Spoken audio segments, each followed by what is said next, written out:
going on, everyone? I am Bubbles BuzzerBeater, and this is the unofficial official BuzzerBeater YouTube channel, back again with another video. In this video, I'll be answering some of the BuzzerBeater Would You Rather questions that people have asked me. I think this will be a fun series moving forward, so if you have any BuzzerBeater or NBA Would You Rather questions, feel free to post them in the comment section. And if I get enough good or interesting questions, I'll do another Would You Rather video. But before getting into that, I keep hearing different people comment on how they are frustrated with their Trainee getting subbed out late in their game and only getting 46 or 47 minutes instead of the full 48 for training. So I wanted to give a quick tip that NBBA champion Yuck shared with me a while back that works well for me and almost always assures a full 48 minutes for your Trainee. So this is a screenshot of a perfect setup to get your Trainee 48 minutes at the position you need, in this case at point guard. By blanking the starting point guard position and having your Trainee be both the backup and reserve for that position, he will play 48 minutes as long as he is not injured or fouls out. So some keys to doing this is you want to limit your rotation to 9 players if possible, aka setting a starter and backup / reserve for all of the other positions except for the position that you are training. Then you want to blank the starting spot for the training position and make sure you click strictly follow depth chart for substitutions. Lastly, you want to make sure that all other players are dressed for the game, or making sure that all the other players that are dressed for the game are specifically assigned a starting, backup, or reserve role. This is because if a player is dressed but not assigned a role, then the player may play minutes at the blank spot. Some good additional information on this strategy is that it also works for 2-position training, which is what I'm doing right now this season. And you would follow the exact same rules as the 9-man rotation for single-position training, except I recommend only using a 8-player rotation for the 2-position training.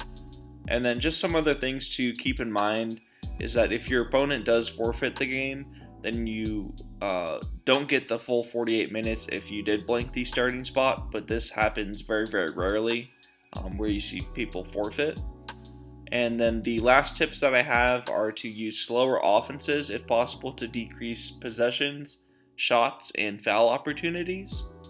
And then along with this, defensive switches so that your trainee can defend their natural position helps reduce fouls as well. So I've used this strategy, I'd say over 50, 60 times, and it has yet to fail me so far. So for all of you that are getting tired of your coach only giving your player 46 or 47 minutes in the game, please try this out because I think it's very useful and I think it's something that a lot of players can use and a lot of managers don't know about. Now, without further ado, let's get into some weird, interesting, and occasionally absurd BuzzerBeater Would You Rathers. So our first Would You Rather that I was asked was, would you rather train a 6-foot player with no guard skills and great big skills, or a 7'5" player with no big skills but great guard skills? And you'll see my examples right there of just kind of what they would look like. And personally, I would go with the 7'5" player with great guard skills and then lackluster big skills, because that player seems incredibly rare, and the secondaries are nice to have, and the holes seem easier to fix in my opinion. I also feel that I see a lot more guards with solid inside skills, but you rarely ever see players over 7'2" that have great guard skills. So I think I would rather have the 7'5" player in this Would You Rather. The next question is, would you rather have your best player get a 5-week injury and he recovers with 5 game shape for the playoffs, or have him get hurt in the playoffs? And this question hits home for me because my best player last season was actually injured in the semifinals for a week, missed the first finals game, which I lost by 1 point, and then he came back for the second finals game but got hurt in that same game. So I dealt with the second situation personally, and it sucked. but I think I would still prefer that over my best player getting hurt for 5 weeks and recovering in 5 game shape for the playoffs. And this is because that means that I'm missing my best player for 10 games of the season, and my seeding likely drops along with potentially losing home court advantage in the playoffs.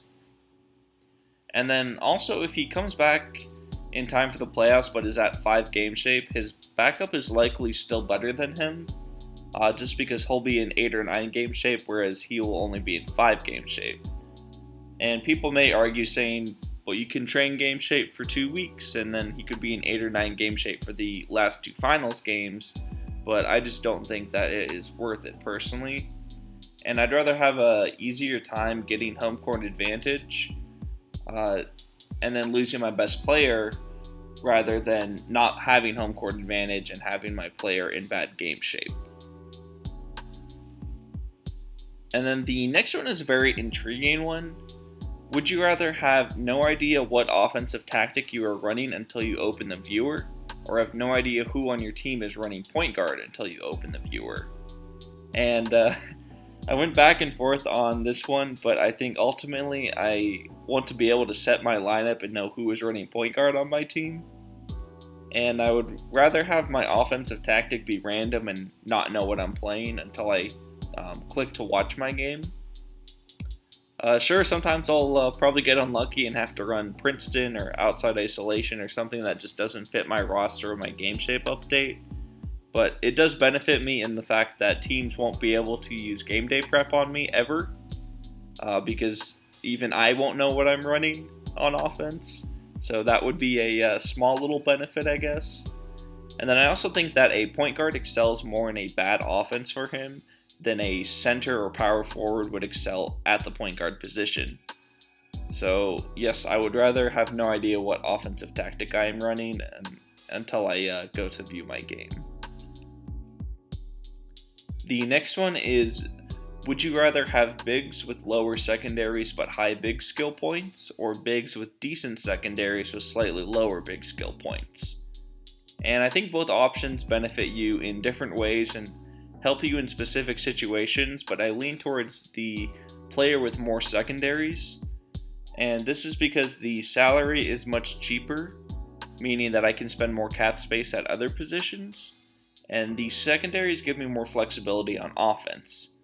So I think he carries more value, the big with more secondaries, because I think he's more like a B+ at lots of different tactics, instead of being an A+ at some tactics and then a B- at other tactics. So if I'm pushing for a B3 championship and don't care about salary at all, I may talk myself into the big with higher primary skills, but for the most part, I would lean towards the one with more secondaries. And the next question is, would you rather never be allowed to buy from the transfer list again, or never be given any draft picks? And those of you that do know me know that I love scouting and I love the draft. And then I also know that a few managers have been pretty successful with full homegrown teams as well. But with all that being said, the answer is pretty easy for me, and I would rather never be given any draft picks and be free to buy my trainees and veterans off of the transfer list. So I think that this is the much easier route, and one that I would rather have. And I know that homegrown seems like a fun challenge, but I know myself, and I don't think that I have enough patience for it. So I would rather be able to use the transfer list. And then the last would you rather is the weirdest one of the bunch, but it is, would you rather draw an NBBA team in the cup in the 3rd week, or shart yourself in a packed elevator? So if I draw an NBBA team in the 3rd round of the cup, I'm likely missing out on between $200,000 and $300,000, assuming that you're going to lose to that team and then miss out on the next weeks. So you're missing out on roughly $200,000 to $300,000 that you could use to invest more in the draft, or use on a late edition for a playoff push, or be used to expand your arena. So you can use it for a lot of different things. Luckily for everyone, I am currently rebuilding and do not drastically need the money, so I would rather draw the NBBA team in the third round of the cup than sharp myself in the elevator. So you guys don't have to be scared of getting into an elevator with me.